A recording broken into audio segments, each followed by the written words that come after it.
La otra cara. La manipulación de nuestra historia reciente. Segunda parte. El foco guerrillero de Concúa. Marzo, 1962. El ingreso triunfal de Fidel Castro a La Habana en enero de 1959 al mando de los grupos guerrilleros que habían luchado contra el régimen de Fulgencio Batista conmocionó a toda la izquierda latinoamericana. El impacto de la toma del poder por la vía armada sacudió los cimientos de todos los marxistas del continente y del mundo, abriendo un debate sobre las vías a ser utilizadas en adelante. Los teóricos dirigentes basados en la doctrina del Partido Comunista de la Unión Soviética, PQS, se enfrentaron a un dilema: optar por la vía armada o continuar con su línea de masas. Esa era la disyuntiva. Inmerso dentro de esta catarsis se encontraba el coronel Carlos Paz Tejada, retirado de las filas del ejército de Guatemala luego de la caída de Arbenz Guzmán.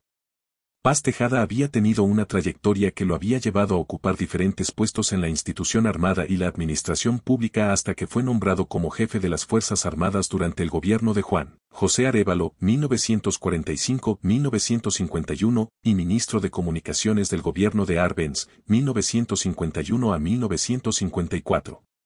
Paz Tejada había regresado a Guatemala en enero de 1959 desde El Salvador, hacia donde había huido en 1954 luego del ascenso al poder del coronel Carlos Castillo Armas. Desde El Salvador había participado en acciones conspirativas en contra del gobierno de Castillo Armas, que habían finalizado con el magnicidio de este.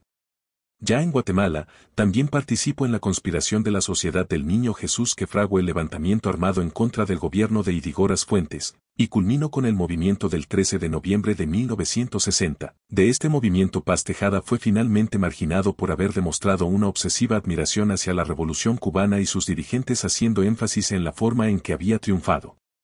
Su formación militar le advertía que la guerra de guerrillas, con toda su complejidad, era un instrumento de lucha válido para la toma del poder en nuestro país. En el mes de diciembre de 1960 se lo recalcó al teniente Marco Antonio John Sosa, cuando se encontraron en El Salvador luego del fracaso de la rebelión del 13 de noviembre. Algunas semanas antes de esta conversación, Paz Tejada había sido invitado a una reunión convocada por dirigentes del Partido de Unidad Revolucionaria, PUR, y del Partido Comunista, PGT, pero asistió en su representación Julio Rodríguez Aldana, uno de los pocos civiles participantes del 13 de noviembre con quien mantenía permanente relación. Durante la reunión clandestina, los dirigentes comunistas Bernardo Alvarado Monzón, Huberto Alvarado y Mario Silva Jonama presentaron un informe y análisis sobre la Revolución cubana y le expresaron a los dirigentes del PUR, Julio Cami Herrera y Alfonso Bauer Pais, que a un delegado del PGT enviado en misión especial a La Habana, coronel Paz Tejada, amigo personal del Che, le había sido trasladada la oferta para entrenar en guerra de guerrillas a un contingente marxista guatemalteco. Ambos grupos políticos decidieron aceptar la oferta y enviar militantes del PUR y del PGT a dicho entrenamiento. Tomada la decisión, vía México arribaron los futuros terroristas a La Habana en febrero de 1961. El 9 de marzo ambas organizaciones dieron un viraje estratégico a su posición habitual orientada por Moscú, definiendo la lucha armada como la vía para la toma del poder, quedando sellada la permanente injerencia que el Partido Comunista de Cuba tendría en el futuro de nuestra nación. En el mes de enero de 1962, retornaron a Guatemala los primeros guerrilleros entrenados en Cuba. Dentro de los que se contaban Julio Roberto Cáceres, el Patojo, compañero de aventuras del Che en nuestro país durante la época de Arbenz, acompañado por Rigoberto Molina Stolinsky, cobanero descendiente de polacos y quechíes. El ascendiente de los recién llegados sobre el PGT y el PUR fue muy fuerte por el aura del Patojo por su cercanía con el Che, quien jugaba un papel de primer orden en la revolución castrista. Cáceres traía instrucciones de iniciar la lucha armada encabezada por un destacamento guerrillero enviado a un remoto lugar en la montaña en donde debería de sobrevivir por sus propias fuerzas y acciones, en forma similar a lo actuado por la guerrilla 26 de julio de Fidel Castro Ruz, para luego pasar a la acción ofensiva. El Patojo no presentó ninguna propuesta en cuanto al área geográfica a ser seleccionada para el foco guerrillero, dejándolo como responsabilidad de la Comisión Organizadora de la Guerrilla, COR, integrada por la dirigencia de los dos partidos de izquierda marxista.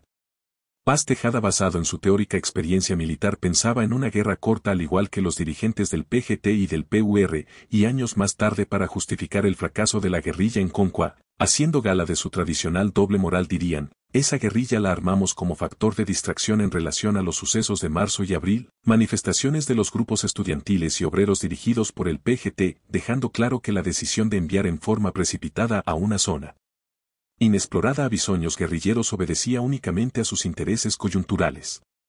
Sin embargo, se echó a andar la operación. Nombraron por su prestigio y relación con el Che Guevara a Paz Tejada como jefe del grupo que iniciaría el brote guerrillero, asesorado por un Estado Mayor compuesto por 4 guerrilleros recién venidos de Cuba. La nueva fuerza creada apresuradamente como competencia del recién conformado Movimiento Revolucionario 13 de noviembre, MR-13, dirigido por el grupo de oficiales del ejército que habían fracasado en la insurrección en contra de Ydígoras Fuentes y estaban por iniciar actividades guerrilleras dirigidas por el teniente Marco Antonio John Sosa mediante un grupo armado que se encontraba a punto de ingresar a territorio nacional desde México, fue utilizada por los comunistas del PGT y PUR como su propia guerrilla, a la que se le denominó Destacamento 20 de octubre. Los miembros del Estado Mayor sedicioso que también actuaban como instructores de tácticas guerrilleras, le informaban a Paz Tejada constantemente de los apresurados preparativos, del pésimo estado físico de los nuevos terroristas, su deficitario equipamiento, estado del armamento, etc. Pero la presión ejercida por los comunistas de salón, provocó que se cometieran graves errores tácticos y estratégicos pues en ningún momento se efectuó un reconocimiento del terreno en donde se habría de operar a pesar de no contar con guías oriundos de la región seleccionada, no se efectuaron prácticas y ensayos sobre la próxima marcha táctica, existía poca o ninguna integridad táctica entre los noveles guerrilleros, y no se trabajó en forma compartimentada, que cada quien supiera solo lo que debía saber, los preparativos reduciendo el entrenamiento a una instrucción teórica para quienes pronto marcharían al combate. Pero sobre todos los errores, cometieron el mayor que pueda realizar un combatiente, subestimar al enemigo. No tomaron en cuenta o analizaron los posibles cursos de acción del ejército en caso de ser descubierta o delatada la nueva guerrilla durante la marcha o durante la fase de implantación del foco guerrillero. Por lo tanto, estaban creadas las condiciones para la tragedia que se convirtió en la primera derrota de los terroristas al iniciarse la ofensiva marxista armada en contra de nuestro país. La COR, políticamente necesitaba un brazo armado propio para poder negociar posiciones y cuotas de poder de un hipotético gobierno fruto de la insurrección de las masas deseada por los marxistas chapines. Por ello empujaron al precipicio a toda prisa, sin sonrojarse, a 23 aspirantes a guerrilleros integrantes de un heterogéneo grupo compuesto por estudiantes universitarios y de educación media, además de campesinos y sindicalistas. Ref. Compendio histórico Las batallas por Guatemala, tomo 1. Continuará.